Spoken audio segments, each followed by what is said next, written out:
காலையிலே ஒரு அருமையான கலகலப்பான கிளுகிழுப்பான மோர் குடிச்ச அனுபவத்தை நான் சொல்ல போகிறேன்.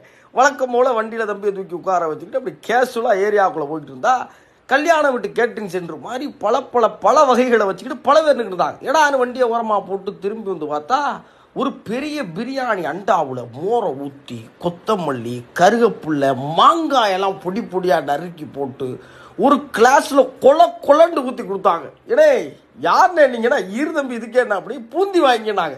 என்ன மனுஷையா அப்படி சொல்லி ஆளுக்கு ஒரு கிளாஸை வாங்கிட்டு ஓரமானுட்டோம்னாக்க மோர் மட்டும் கிடையாது, பப்பாளி தர்பூசணி கீரணி பழம் கொய்யாக்காய் அப்புறம் தர்பூசணி ஜூஸ்னு போறவர்களுக்கெல்லாம் அள்ளி அள்ளி கொடுத்துக்கிட்டு அது கொடுத்துக்கிட்டு இருந்த இடம் என்னன்னா ஒரு அதிமுக அலுவலகம். அங்கே அவர் யார் நிர்வாகி என்ன இதெல்லாம் தெரியல. நம்ம சூளைமேட்டில் இருந்து அமைச்சிக்கிற போகிற உள்ள இருந்த அலுவலகம் அது.